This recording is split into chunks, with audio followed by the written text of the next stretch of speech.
금융투자소득세를 놓고 논쟁을 벌였던 여야가 이번엔 가상자산 과세를 놓고 비슷한 상황을 맞았습니다.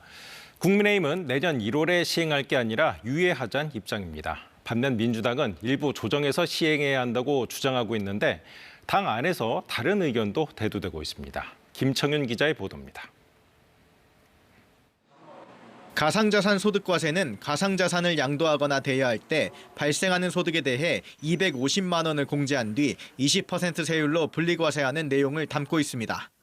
지난 2020년 여야는 이런 소득세법 개정안에 합의해 지난해 시행하기로 했지만 두 차례 유예돼 내년 1월 시행을 앞두고 있습니다.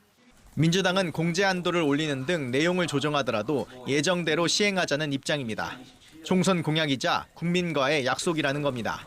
가상자산 투자소득세도 그 공제 한도를 현행 250만 원을 5천만 원까지로 상향하겠다라고 하는 것이 지난 총선 당시의 민주당의 공약이었습니다. 하지만 민주당 내부 사정은 다릅니다. 금융투자소득세 때처럼 가상자산 과세도 현실을 감안해 다시 검토할 필요가 있다는 목소리가 고개를 들고 있습니다.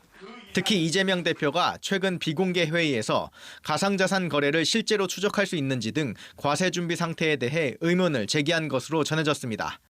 국민의힘은 가상자산 과세에 대한 문제점을 집중 부각하며 2년 유예를 요구하고 있습니다. 현재 우리의 준비 상태로는 공정한, 공평한 과세가 어렵습니다. 그런 이유에서 우리 정부 당국에서 2년간 유예하자는 의견을 내놓은 것이죠.